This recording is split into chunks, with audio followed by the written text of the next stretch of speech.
Estamos de volta com o Roda Viva. Quem pergunta para o Abel agora é o Abel Neto e depois a Renata Fã.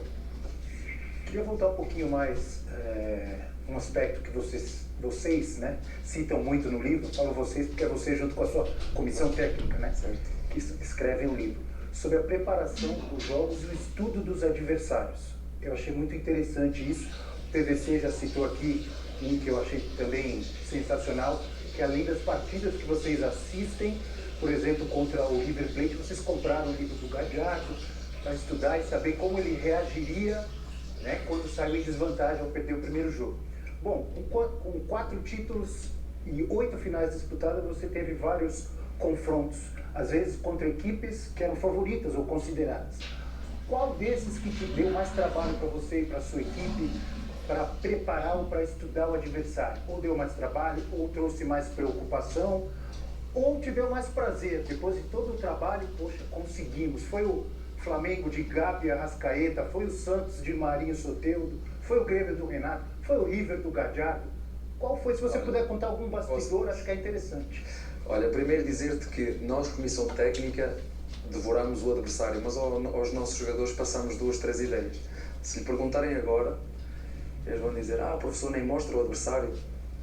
Eu digo 3, 4 coisas só. Agora, há determinados jogos, quando eu sinto que eles têm que perceber mais, porque eu não gosto que o jogador enche a cabeça de muita informação. Eu quero que ele perceba primeiro que tem que fazer aquilo que sabe. Quando eu sei que ele sabe fazer aquilo que tem que ver com as características dele, então eu acrescento mais um bocadinho de informação. Olha, vais apanhar um adversário que vai fazer isto, ou vai fazer aquilo. Eu passo mais informação ao adversário, porque isto também é desgaste mental. Então eu só passo a informação necessária. E por norma, eu faço aos jogadores aquilo que me acontecia a mim quando eu via um filme. Chegava ao final do filme e fazia uma pergunta assim, então, o filme gostaste? Gostei, então conta-me lá. E ficava 2, 3 ideias, e quando ela se casou, e quando ele fez o golo. Quer dizer, quando nós saímos de um filme, e eu te pergunto a ti, Abel, olha, o que é que tu achaste do filme? Tu dizes, mas o que é que te ficou? Num filme de 1h30 ficam-te 3 ideias. É o que eu passo aos meus jogadores, 3 ideias. 70% e 30% vocês falam no livro, 70% está no livro. A sua equipe e agora eu vejo muito, e os meus treinadores, e a minha equipe técnica, muito, nós aí vemos o adversário de fia para vir. Agora os jogadores não. Eles perguntaram a coisa, ele quase não mostra. Agora há determinados jogos que nós temos que mostrar quando o adversário faz coisas diferentes. Quando o adversário faz coisas diferentes, eu tenho que mostrar aos jogadores, olha, nós normalmente estamos habituados a apanhar este 4-3-3, vocês já sabem, vou estar a repetir a mesma coisa 2 em 2 dias. Que nós jogamos 2 em 2 dias, eu vou ali massacrar. 2 dias, massacre. Mas a informação chega a uma altura que já nem me ouvem. Então tem que haver este equilíbrio. Agora, houve um jogo que nos deu... Não foi só foram... O Atlético Mineiro em casa e lá foi um jogo que nos deu toda a gente dizia, eles é que vão ganhar. Eu deixo eles dizer isso e depois ainda metia mais, o que é que eles andam todos a dizer? Ganhar porquê? Porque gastaram isto, investiram isto, certo? Há coisas em que eles são melhores. Nos 4 fatores de rendimento, há uma em que eles são melhores. Mas nas outras 3 nós somos melhores. É o que eu penso. Numa eles são melhores, mas nas outras 3 nós somos melhores. E contra o River, sobretudo da parte tática lá contra o River, o jogo de lá cá foi daqueles jogos que vão ficar para a história, que eu já vos disse que eu disse, eu já não consigo fazer nada. É nada. Na segunda parte eu não consigo fazer nada. Agora o jogo do River lá, nós temos que fazer ali uma alteração tática diferente para reconhecer esse poderio que tinha o River e acabamos por... Mas também tem aí outras que nós fizemos e deu torto. Faltam outras que deram torto, deram errado. O importante é que eu acredito, tu tens que saber, é isto que eu acredito. E depois vai dar certo ou errado. É muito fácil depois no final, os jornalistas dizer, pois é, porque é que ele tirou aquele, meteu o outro. No final é fácil, isso aí no final, depois até eu digo, para que eu fiz aquilo? Tens que decidir. A parte boa agora, Bel, um dia antes do Mundial, não tinha nem o título da Recopa, o programa que eu apresento, Jogo Aberto, entrevistou o Luiz Felipe Scolari e diretamente a mim ele declarou que você já era naquele momento o maior técnico da história do Palmeiras, sem a gente perguntar, foi algo espontâneo. Como é que você recebeu essa declaração vinda do Felipão? Ele gosta de mim, por isso é que ele disse isso. Acho que foi bem além. Temos uma relação muito boa. Já do tempo de Portugal ele foi um cara, uma pessoa, acho que é assim, espetacular comigo. tenho um sonho que não cumpri. Eu não fui internacional português. Fui à seleção, mas não cumpri esse sonho. E foi com ele, foi ele que me chamou. E ele não sei se ele se lembra, mas eu lembro como se fosse hoje. Ele chamou-me e disse-me, olha, nós vamos jogar contra a Finlândia em Leiria. Se nós ganharmos em Leiria e ficarmos apurados, eu vou-te meter no Porto, que era contra a Arménia, acho eu. Mas ele foi sincero. Infelizmente nós não ficámos apurados nesse jogo contra a Finlândia. Eu acho que é a Finlândia, posso estar enganado. Mas lembro perfeitamente disso que ele me disse. Foi muito humano, muito sincero, muito frontal comigo. E a partir daquele momento eu percebi porque é que a seleção conseguia ter aquele ambiente, aquela atmosfera, aquele entrosamento, aquele espírito. E ele conseguiu isso, conseguiu unir um país em torno de uma seleção. E ele brasileiro, em Portugal. E foi a partir daí que nós demos realmente em que as pessoas tinham orgulho na sua seleção. Não era torcia nem para o Benfica, nem para o Porto, nem para o Sporting. Todos torciam para a nossa seleção e ele foi o máximo responsável disso. Ele disse isso porque gosta de mim, nós falamos muitas vezes um com o outro e ele disse isso por isso. Você narra aí um episódio em que você estava na seleção, por pouco não jogou, mas logo depois veio a sua contusão que encerrou prematuramente a sua carreira como jogador. Eu queria saber se isso é uma frustração de alguma maneira ou se isso te preparou para ser o técnico que você é, porque você já vinha estudando simultaneamente. Olha, naquele momento, sabem quando vocês dizem aqui já fiquei sem chão, pagou tudo. Quando tive a lesão no joelho e hoje estava com 29 para 30, ou 30 para 31, já não me recordo bem a idade. E eu fiquei assim, acabou isto. E parece que se fechou-se, acabou o futebol para mim. A verdade é que todo o passado que eu tinha, enquanto jogava, eu licenciei-me em Educação Física, sou professor. Enquanto jogava, tirei o segundo nível de treinador, que na altura não sabia. Eu fui tirando isto para quê? Porque achava que quanto melhor formado fosse, quanto mais estudasse, quanto mais lesse, quanto mais desenvolvimento pessoal eu tivesse, melhor homem ia ser, melhor jogador ia ser. Nunca pensei na vertente de treinador, porque foi uma consequência. Quando isso aconteceu, fechou tudo. E no momento que eu pensei que ia deixar, ia ter que fazer outra coisa, não sei, talvez ser professor ou alguma coisa ligada aos automóveis, o diretor do Sporting convidou-me para queres começar aqui a tua carreira de treinador? Dizia eu, porquê? Não, nós achamos que tens perfil, tu já tens o segundo nível de treinador, tu és formado, não queres começar aqui, nós damos-te um contrato de 4 anos, nem discutimos valores na altura. Né? Aquilo parece que fez magia, quer dizer, uma coisa que foi a lesão, que foi algo que na altura, quando olho para trás, foi o pior que me aconteceu. Hoje digo, se calhar foi um sinal que Deus diz, sai daí que tu não, o jogador já chega, já não percebe nada disso. Vai para outra, que tu vais ser muito melhor treinador do que de jogador. Portanto, foi um bocadinho assim, aquilo que eu pensei que foi mau na altura, acabou por ser um ajuste de velas para uma nova rota. Você é melhor treinador do que foi jogador? Você sou porque eu sou o melhor treinador, porque o treinador e jogador era muita força, muita vontade, era aquele lateral que tirava sempre nota. O jornalista dizia sempre, nunca dizia mal, mas dizia esforçado.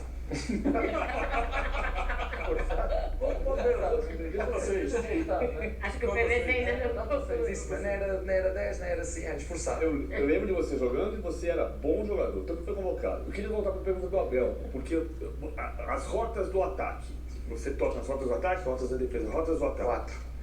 4. O gol contra o Flamengo, o primeiro gol, você diz, o segundo também é treinamento de pressão, mas o primeiro gol. O Veiga diz assim, a jogada foi na linha de fundo no treino, veio para mim, eu não cheguei na bola. Ele me disse, vai até a marca do pênalti, que a bola vai chegar para você. É um puxa-saco, está a dizer isso que eu quero jogar. Eu vou fazer outra observação. 40 dias antes do jogo contra o Flamengo, você mudou o lado do Gustavo Gomes. Você tinha tomado um gol contra o Flamengo no Maracanã, daquele lado o Gustavo Gomes estava centralizado com linha de 5. O Gustavo Gomes pela direita, o Lua mais protegido. A jogada sai do Gomes para o Mike. Você desenhou aqui. O Dudu tinha que servir de isca, porque o Felipe Luiz vinha atrás dele.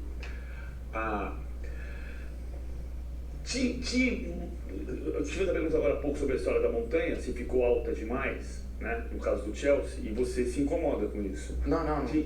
Te incomoda você perceber que nem todo mundo entende esse tipo de artimanha e você desenhou a jogada do primeiro gol? Deixa eu dizer isto, eu já desenhei jogadas de golo que deram golo e deram títulos, e já desenhei jogadas de golo que deram frustrações e derrotas.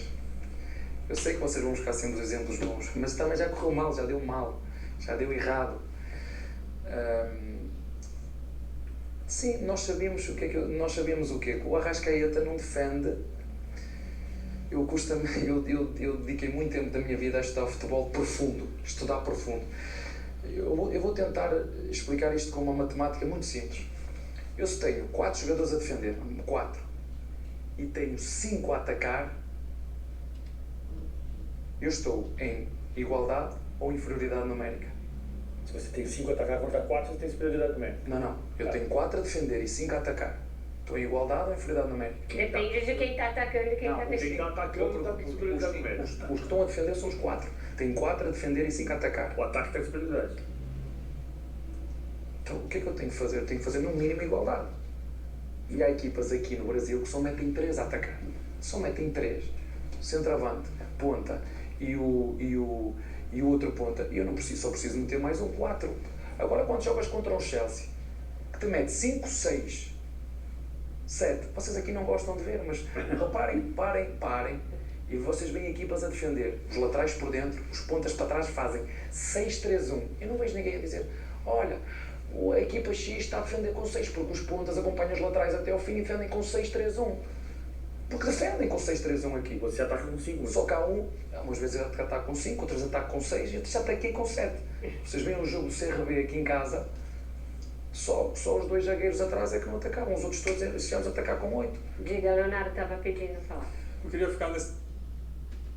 Queria continuar nesse... Gente, acho que a gente podia aproveitar para ampliar um pouco os assuntos em vez de discutir. Não, vamos ampliar o assunto. A gente só tem mais um bloco. Não, fica tranquilo, vamos ampliar o assunto agora. Tá. Esse primeiro gol ele me lembra uma jogada de futebol americano. Não tanto pelo lançamento em profundidade do Gomes, mas pela movimentação do Dudu e pela movimentação do Rony para mexer na marcação. Tem alguns elementos do seu livro que conversam com metodologias de outros esportes. Um amigo esses dias me lembrou, fez uma comparação entre a regra das 24 horas e a metodologia do próximo jogo do Coach K, da Duke University nos Estados Unidos. Em que medida outros esportes influenciam o teu trabalho? Para além da Fórmula 1. Como é que se chama aqui o jogo das damas? É damas? Damas. Vocês sabem, xadrez. Vocês sabem que às vezes nós temos que dar uma peça a comer para comer 2. Certo? Temos que dar uma peça, como é que se chama aqui? Peça, aquela... Dá uma a comer, para depois comer 2, não é? O que é que nós fizemos nesse jogo? Nós sabíamos que o Arrascaeta não ia acompanhar o Mike até ao fim. E o Filipe Luís ia ter uma dúvida. Ou ia acompanhar o Dudu para dentro, ou ia acompanhar o Mike. Se acompanhasse o Mike, ia ficar o Dudu livre. Se acompanhasse o Dudu, ia ficar o Mike livre. Isto foi o que eu disse aos jogadores, mas eles é que fizeram acontecer. Ou seja, nós tínhamos que criar ali um elemento distrator, distrator assim que se diz, que distraísse ou que criasse dúvida no lateral do Flamengo. Mas vamos estar a falar do mesmo, eu estou a falar só de um lance e o futebol foi muito mais do que esse lance aí. O Flamengo também teve oportunidades para poder fazer gol. E eu concordo com o que o Renato Gaúcho disse aqui há dias. Eu perdi, não presto. E o Abel ganhou, e é o melhor, é mentira. É mentira. Isso é mentira.